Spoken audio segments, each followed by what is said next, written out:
This is the Real Life Alchemy podcast with your host, Sarah Linhares. Please join me every second week for deep chats and incredible stories about real life alchemy, transformation, creativity, consciousness, and the future. Welcome back.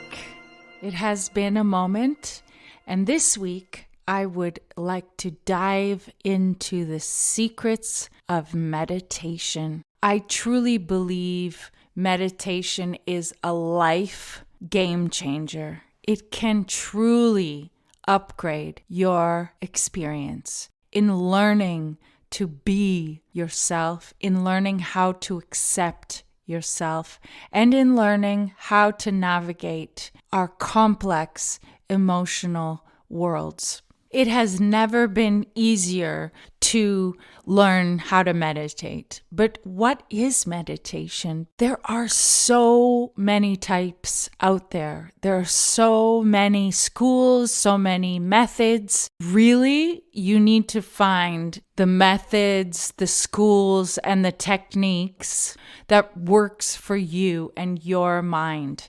In my life's experience, I came to learn that not all minds are created equal and not all techniques are going to work for you. You really need to find your own way.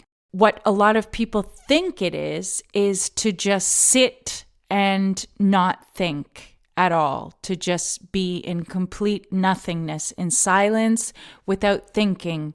And therefore, a lot of people believe that it is nearly impossible to meditate, because how can we really quiet our minds? These monkey minds are constantly active, especially in today's world.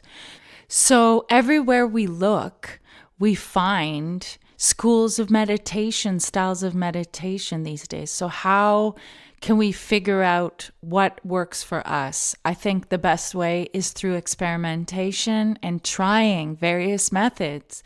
And if you're interested in meditation or you already meditate, it means that you are seeking a deeper knowledge of yourself. You are seeking a deeper connection with yourself, and you are ready to dive deeper into not just who your personality, your ego is on the outside, but who is this being? Who is this soul that you inhabit? Because when we begin to go deep within, and meditation is one of the most powerful tools to do that, we begin to uncover a lot of crap. We begin to uncover a lot of shadows, a lot of repressed feelings, a lot of things that have been shoved away that were not acceptable in our families. Whatever would not get us the love and the support that we needed, we had to repress. And often when we begin to go deep within, all of this crap comes to the surface. So meditation, in my experience, is learning to be with yourself. Learning to just be exactly how you are right in this moment, no matter what is happening, no matter what is going around. It is a technique that you can learn and you can master that allows you to instantly understand where you're at, and it allows you to instantly, with practice, calm your nervous system, relax, and fall into the silence between the words, into that sweet spot of emptiness. And emptiness doesn't necessarily mean nothingness. Emptiness means possibility. It means openness. It means not existing in the survival mind, not existing in the fight or flight, not existing in the stress and the busy world hustle. Meditation assists you in changing your level of awareness, and it can alter your state of consciousness. Meditation is a powerful tool for you to be able to gain insight and understanding into yourself, your deepest desires, and allows you to tap into more of your potential that may lie dormant within you. It allows you to quiet that raving, ranting monkey mind and allows you to drop into a space of relaxation and a peaceful vibration that can allow you to tap into your creativity and tap into a higher state of knowingness. Meditation works through focused concentration, and it can allow you to really tap into an awareness that you previously may have not known. When we quiet everything that is not ours, we are constantly being bombarded by outside, exterior distractions, information, thoughts, feelings. Many of the thoughts and feelings we have are actually not our own. And meditation is a tool that allows you to learn to distinguish what is yours and what is not yours. And when you understand what is yours, you can actually begin to work on changing any perspectives or any thoughts or feelings that actually are causing you harm. Often we are so subconsciously working on a program that we don't even understand how we are sabotaging our own life, our own selves. Brainwave frequencies, what the heck are they? Brainwaves represent patterns of electrical activity produced by the brain. The brain is made up of billions of neurons that use electrical signals to transmit information. So these electrical brainwave patterns are associated with different types of activity in the brain, as well as different states of consciousness. There are 5 major types of brain waves. The reason I'm talking about these types of brain waves is because meditation has been scientifically proven to alter your brain waves. Basically going from an state of acute stress or alertness into an altered state of consciousness. The 5 major brainwave activities are gamma, which is a high state of concentration, problem solving, using your brain in a very specific way. There is beta, which is your normal alert state. It is active attention. This is your life state of activity, your brainwave activity. There's alpha, when you go into a relaxed and passive state. There is theta, which ends up being deeply relaxed and inwardly focused. And then there is delta, when you are sleeping. So meditation can take you from this normal state of beta, which could also be anxiety and stress and rush, into first level alpha, which brings on a sense of feeling relaxed. And you can actually go into a state of theta, which ends up altering your state of consciousness. It basically takes you into a deep meditative state, a deep relaxation. It's that moment before you fall asleep. So with practice, you can begin to enter this very deep state of relaxation. And when you're at that state, you can actually begin to receive information and feel high. And I can tell you from personal experience in training my brain to go from the normal state of consciousness into the more relaxed state and then into the very deep state is when you can really start to begin to visualize and create your reality. This is where you can see visions, you can hear ideas, you can receive creative information. All of us have gone into a daydreaming state when we're relaxed. And when we get into that state, we become more creative. And so if we access these states of consciousness on a regular basis, we can powerfully change the way our brain works for the better.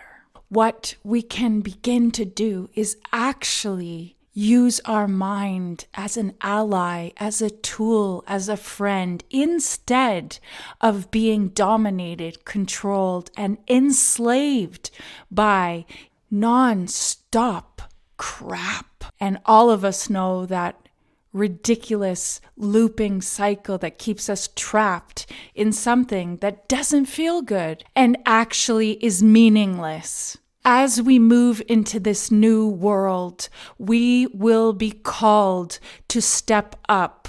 If you study and follow any great humans, any great thinkers, speakers, creatives, any people that inspire you, you will learn that they have learned to work with their mind. They have learned to calm down when they need to calm down. They have learned to change their thoughts and feelings that no longer serve them. And so when we look towards our future, when we look towards creating this new world, what could be more powerful than taking the time to get to know what is going on in your mind and learning how to befriend your mind, how to tap into those unused, unknown parts of the brain. We're only using about 2 or 3% of our brain in everyday life. What the heck is going on there?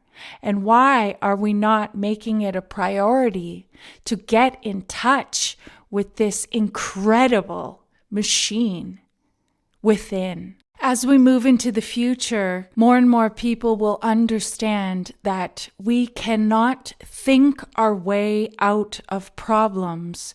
Most of the times we need to shift our perspective by shifting our mental state. We need to shift from a negative downward spiral into a lighter state of being. When we get stuck in those loops and we try to figure out our problems, those nights, those sleepless nights when we're tossing and turning, thinking, how can we solve our life problem? Well, guess what? We're not going to solve it in the middle of the night thinking about it, are we? What we actually need is to sleep and rest our brain and our mind and our body. So whenever we get into these ridiculous loops of mental sabotage where we think we need to solve issues by thinking them through, think again. Shift your state of consciousness by changing the scenery. Shift your mind, change your awareness by doing something else, taking a break. All artists and creative people know this. You're working, it's not coming. You need to stop. You just need to stop and do something else. Go for a walk, take a shower, eat a delicious meal, do anything to get out of that ridiculous spiral into nowhere. Because from that space, you're only going to create more confusion. You will only create more of that desperation or fear or anger or sadness or whatever you're creating. It does not serve you to try and think your way out of a mental downward spiral. That's why I believe meditation is a fundamental life game changer, because it is a training and a practice that allows you to become more and more at ease and at peace with who you actually are, and more that you do it and learn to be okay with yourself, to be at ease, to settle down into a relaxed state, allowing whatever is there to just be. the more you have the tools to handle life, the more you can trust yourself, the more you can know that whatever happens to you, you will be able to find your way. Meditation practice is not so that you are always peaceful. Meditation equips you to deal with yourself when you're not at peace. And actually, the reason you're practicing, the reason you learn it is not to always be at peace. It's just to understand that you're okay no matter what is going on.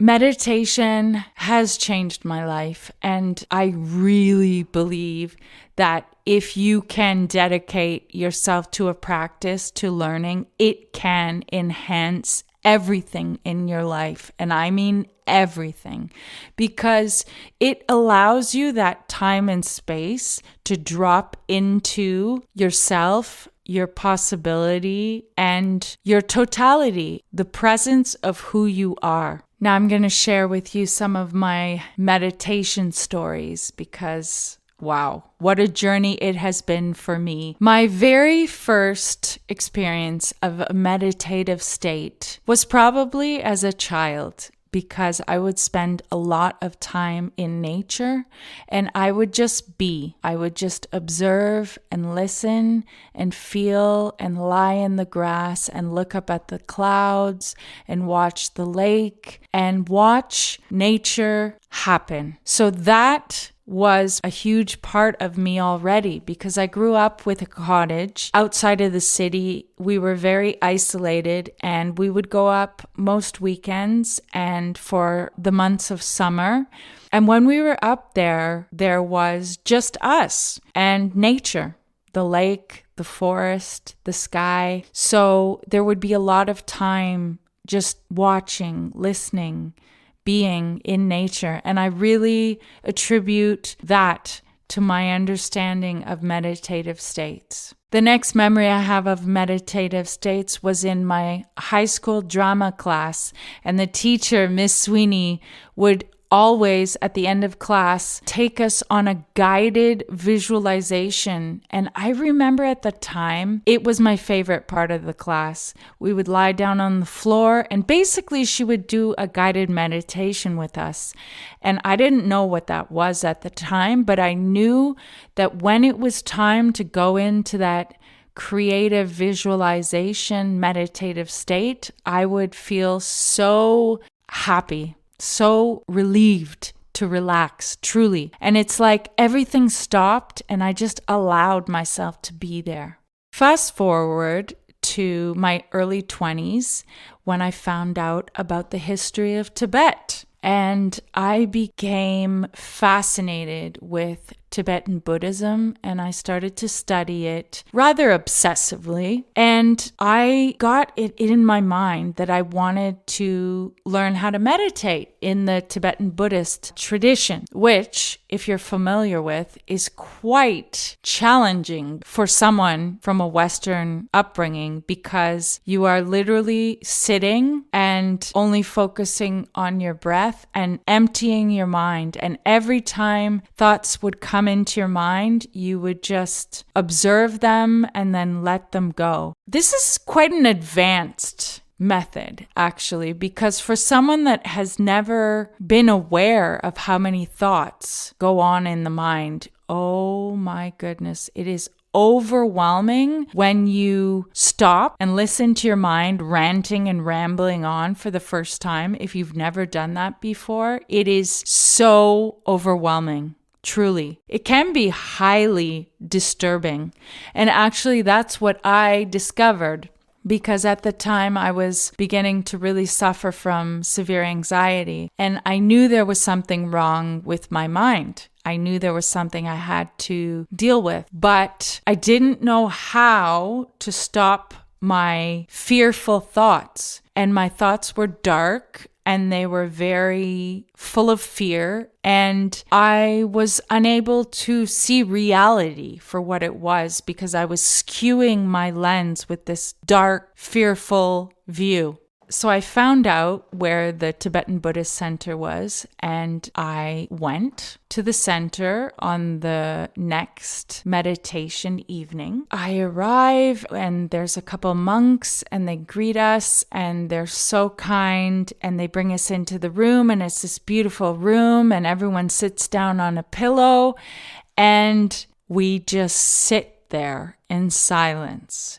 And this is my absolute first time ever trying to meditate. And everyone's just sitting there with their eyes closed. And I close my eyes and I literally begin to spiral into a panic. I am so damn afraid of what the hell is inside of me that I just begin to go into a panic attack inside. So I start moving my body. I'm trying to calm down by moving my shoulders and trying to relax. And I'm looking around the room and everyone is just sitting, meditating. I try to calm myself down. I end up running out. When I looked at my watch, I had been in there for 3 minutes and I was in a total panic to the point where I had to run out. And as soon as I ran out of the room, I burst into tears and was bawling my eyes out hysterically in the hall. Wow, when I think back to that time. And this monk came up to me and brought me tea. I could cry now thinking about it. It was so beautiful. He was so kind. And he just smiled at me. He didn't ask me anything. He just gave me tea. And I just sat there crying. And he just sat beside me, smiling at me. And his presence just allowed me to calm down. And he said, "Are you feeling better?"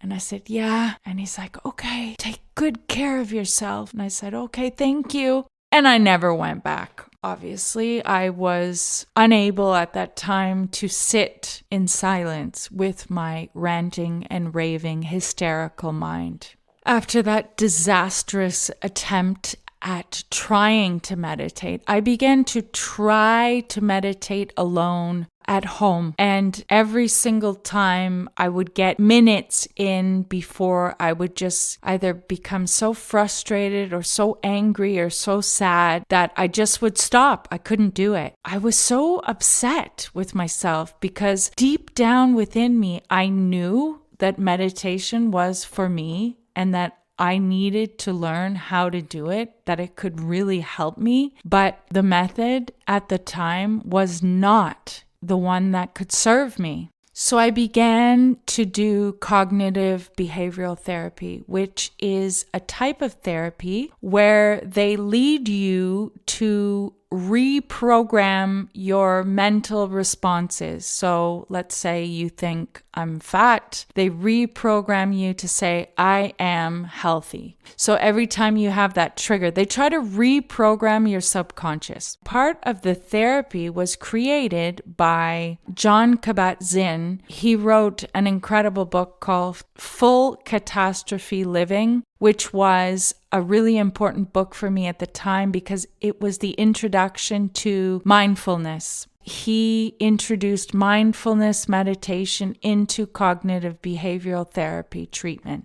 So I began doing mindfulness meditation every day. And at first I started with 5 minutes, 10 minutes. And the incredible thing was that the beginner's mindfulness meditation takes you through a body scan where you literally go through every part of your body and you feel into what's happening there.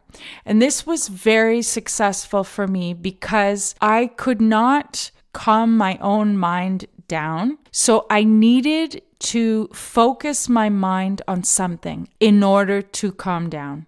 And so that's why I know firsthand that not everyone can just jump into meditation where you're just sitting Very slowly, I began doing longer and longer body scans. And I have to be honest, at the time when I was full on struggling with pretty severe anxiety, it was not very pleasant. I had to force myself to do the mindfulness meditations, the body scan. And there was one they wanted us to do 30 minutes. Some of those days, it was so torturous. Basically, when you're doing mindfulness meditation, you're feeling into your body where you are holding your fear, your stress, your anger, your sadness. So you're really shining a light into those dark, unkept, unloved parts of you. It's painful. It is a painful process. So mindfulness meditation was the first meditation that really began to work for me. Because although it was painful, some days were good. And the more I practiced, the more at ease I became with just doing nothing but focusing on one part of the body at the time. That was my beginning training. It was to follow the sound of someone else's voice into a very practical method. They tell you where to focus your mind and you do it. I became much more calm, more at ease with myself. Mindfulness meditation is really excellent for someone struggling with a lot of mental unease. Next, I found the Silva Method, which was created by Jose Silva, who was a hypnotherapist, and he created guided hypnotherapy meditation training. I fell in love with the Silva Method. It was so powerful for me because it was a step up from mindfulness. It brought me into a deeper state where I could relax and my brainwave started to alter. So the Silva Method is an excellent training as well for meditation. And then I found Reiki. And Reiki meditation changed my world. If you have done level 1, you know that we learn to do an autocura. So we're doing a healing session on ourselves, whereby we are placing our hands in various positions aligned with the chakras. We end up being in this autocura for about 50 minutes a day for 21 days. You are following a sequence pattern. So you're still using your mind every 3 minutes to move positions, but you're also allowing yourself to sort of zone out into another realm. And over the first 21 days, if you're really dedicated, you can really begin to float into some incredible places. And it's this beautiful way of falling into the nothingness, but yet keeping yourselves attached in this world, meaning we have to move our hands every 3 minutes. At the same time that I was training on my own, doing this meditative Reiki method, I was attending guided meditations every week for several years and going into retreats where we would go into meditative states, sometimes for very long periods of time. So Reiki really was the way that I entered into a more serious practice. And many people might not know, but in Reiki, you do learn a method of meditation where you bring your 2 hands together in prayer in front of your heart. And part of the training in the higher levels is to practice meditating in that position. Fast forward to now. I regularly go into meditation, and I really, really believe it makes me grounded, it makes me focused, it makes me healthy, it makes me happy. It really allows me to align every single day with my purpose, with who I am, with why I'm here. It really has enhanced my life in such a massive way.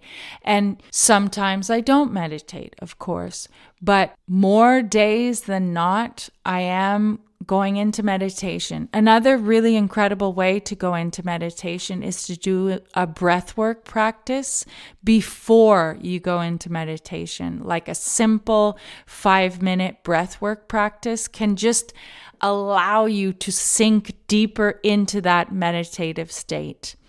Another method that I love is Joe Dispenza's method, and he's really basically doing a breathwork training where you're pulling up your energy up to your pineal gland and you're altering your states of brainwaves. His method is also incredible. I did practice for some time his method. In conclusion, I just want to express how powerful it is to learn this incredible tool. And honestly, now I can tap into an altered state in seconds. If I am in a meditative moment, I literally can change my brainwave frequencies in a matter of seconds. I'm not even joking. And I use meditation as a tool to access higher information, to receive messages I need to hear, to understand what's going on deep inside of me, and also to receive information about things outside of me. And I do guide other people in meditation now. And what I do is I tap into that altered state and I allow the meditation to come through me. So I use it as a creative tool. And it is this source within me, this creative source within me that I know is always available if I need to access it. If I feel fear, doubt, anxiety, stress, I can always tap into it. I can always alter my state of consciousness. So, as I end today's episode, I want to thank you for listening. I hope this has brought value to you in some way. And as always, my intention is to spread information, love, and my vulnerability is to support the collective in our vulnerable journey of becoming. So I wish you a beautiful 2 weeks, and I will be back soon. Beijinhos from Madeira Island.